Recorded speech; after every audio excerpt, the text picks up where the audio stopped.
Last year, players like Nico Collins, DJ Moore, Travis Etienne, David Njoku, and others finally lived up to our expectations, had breakout seasons, and helped players take home fantasy championships. So who will do it in 2024? I've got 10 names that I think can.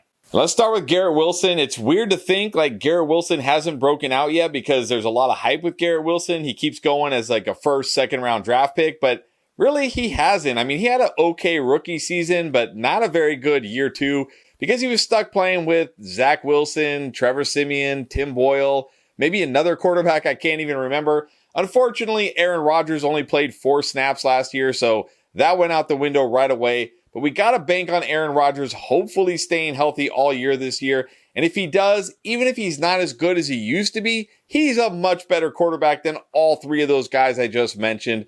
Garrett Wilson still somehow went over 1,000 yards last year, again, despite that poor quarterback play. I like what the Jets have done on both sides of the ball this year. I think the Jets are actually going to be a competitive team. We're certainly going to see a much better offense if Aaron Rodgers stays healthy. And I think we finally see a year 3 breakout from Garrett Wilson where he delivers on the hype, on the expectations, has a monster year, and is one of the best wide receivers in fantasy. So Garrett Wilson, finally, year 3, ready to break out. As is another year 3 wide receiver, and that is Drake London. Certainly has not lived up to expectations the first 2 years. 2 years ago, as a rookie, had to play with Marcus Mariota, who was arguably the worst starting quarterback that year, at least among quarterbacks that actually started significant games.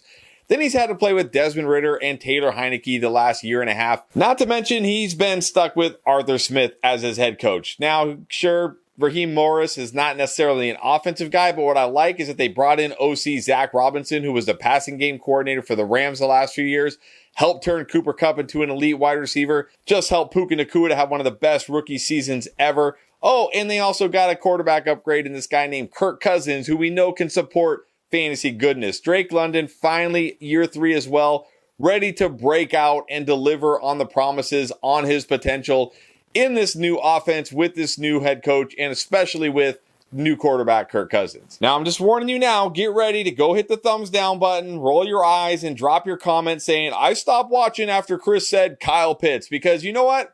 I think Kyle Pitts can actually break out here in year 4. I don't think Kyle Pitts has been quite as bad as people perceive him to be. Remember, as a rookie, he had over 1,000 yards. Now, granted, he only scored 1 touchdown, so he didn't go off that year.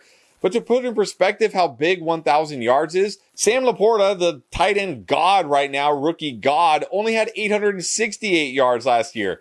If Kyle Pitts had scored 5, 6, 7 touchdowns as a rookie, people would have hyped him up 10 times more than Sam Laporta is getting hyped up right now. Now, sure, year 2, he was off to a rocky start because, again, like I said with Drake London, had to play with Marcus Mariota, then also suffered that serious knee injury. And then last year, playing with Desmond Ridder, Taylor Heineke, didn't really look good. And then we found out after the season that knee injury was probably more serious than we knew and probably affected him all year last year. Now, fully healthy in this offense with Kirk Cousins, entering year 4. Remember, sometimes tight ends take a little while to break out. There is potential here for Kyle Pitts to absolutely break out, be a top 5 tight end. I get it. If you're like, nope, I'm done. I'm never drafting Kyle Pitts again. Okay, that's fine. Do you? No problem with that. Totally understandable. Me, I'm going to bet on the talent of Kyle Pitts, the ability of Kirk Cousins, and this new offense, and I'm going to bet on him breaking out finally in year 4. And now, how about a wide receiver that it feels like he has broken out by now, but when you look at it, he really hasn't had that big season, and that is Terry McLaurin of the Washington Commanders. A truly great wide receiver who's been stuck with truly not great quarterback play basically his entire career. But finally, that should change this year because they're probably either going to go Jaden Daniels or Drake May at number 2. Both of those guys can absolutely throw it, can come into the NFL right away and be successful. We should finally see Terry McLaurin get some good quarterback play and hopefully see Terry McLaurin at his full potential. I still believe in the talent here. He's still in his prime. Sure, he's getting close to the end of his prime, but he's still in his prime.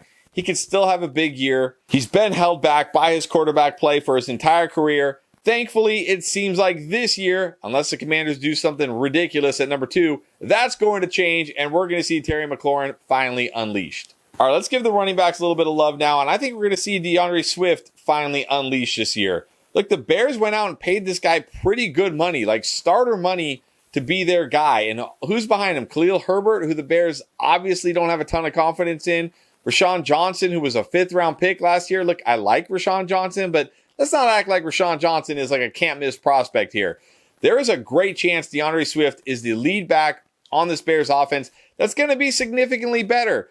New OC, new quarterback Caleb Williams, Keenan Allen added to the mix, Gerald Everett added to the mix. They've bolstered the offensive line. We're going to see a much better offense here. DeAndre Swift has a chance to be the workhorse running back in this Bears offense and finally, maybe be an RB1 for fantasy like we've always hoped for him to be, not just in stretches like we've seen in Detroit or in Philadelphia, but for the entire season. So I'm ready for the DeAndre Swift breakout. What is this, year 5 breakout for DeAndre Swift? That's crazy, but I think it happens this year with the Bears. I'm buying into it. I'm also buying into the Javonte Williams breakout. The more I look into it, the more I like Javonte Williams this year. Remember, he was a good prospect. He was most people's RB3 that year in that draft class.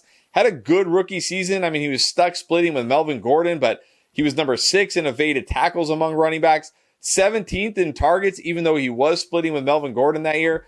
Obviously, year 2, we were looking for that breakout. It didn't happen. Got off to a bit of a slow start and then tore his ACL.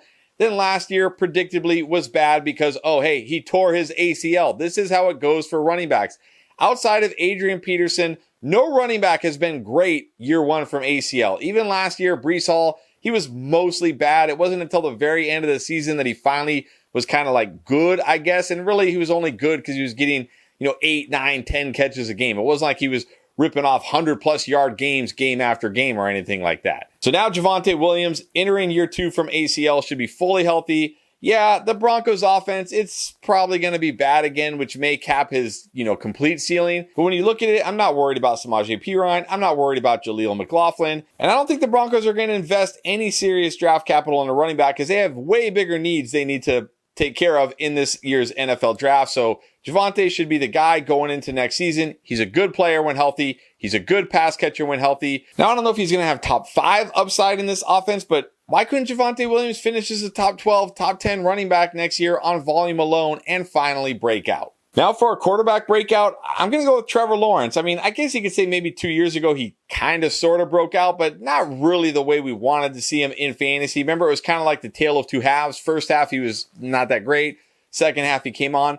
I think this year we could see him finally fully put it together for a full season. Remember last year, he was playing okay and then had that injury, was dealing with injuries. Probably shouldn't have even been on the field, to be honest. But they put him out there until finally it was like, okay, let's just shut him down. We don't need him anymore. And I also think we're going to see him take some of the pressure off Trevor Lawrence. Instead of throwing the ball over and over again, which I know that's what Doug Peterson wants to do, maybe they're going to run the ball more. Already talking about getting Tank Bigsby more involved. Maybe we see a team that takes some of the pressure off Trevor Lawrence. I know losing Calvin Ridley hurts, but they got to do something right in the draft. Probably going to draft a wide receiver fairly early here to help him out. He still has Christian Kirk. He still has Evan Ingram. I'm still buying into the talent of Trevor Lawrence. I think this year he puts it all together, finally breaks out. And look, he's an afterthought in drafts. He's not even being drafted in 1QB leagues. He's a guy you might be able to snatch off a waiver wire who can help you all season long win a fantasy championship. Now, if you grabbed Zamir White off waivers last year, he did help you win a fantasy championship, at least down the stretch after Josh Jacobs got hurt. But it looks like he's going to be the Raiders' RB1 headed into 2024. All they've done is sign Alexander Mattison, who wasn't even that good last year. And this is another team, I don't think they're going to invest any serious draft capital in a running back. They have way bigger needs in this NFL draft. And look, Zamir White, no, he's not going to be a major pass-catching type of running back, so he's not going to have that top 5 type of upside. But we saw last year when given the chance, he's a good runner, he's got touchdown upside, and head coach Antonio Pierce wants to run the football. He talks about he wants to establish it. 20-plus carries for his running backs. There are no other running backs on this team other than Madison, who's not very good, that can handle 20-plus carries. Zamir White has a real chance to be the Raiders' RB1 going into 2024 and finally break out in year 3. And it seems weird that Chuba Hubbard has not broken out yet, but really he hasn't. Even last year he had some nice games, but he also had some games where he was kind of non-existent. And that's kind of how he was even when he was behind Christian McCaffrey. When Christian McCaffrey would get hurt, he still wouldn't go out there and just be awesome. But I think this year he could finally put it together and have a breakout season because new head coach Dave Canales also wants to establish it and just run the football. In fact, at a recent press conference, he said something to the effect of like, you're going to get tired of seeing how committed I am to the running game.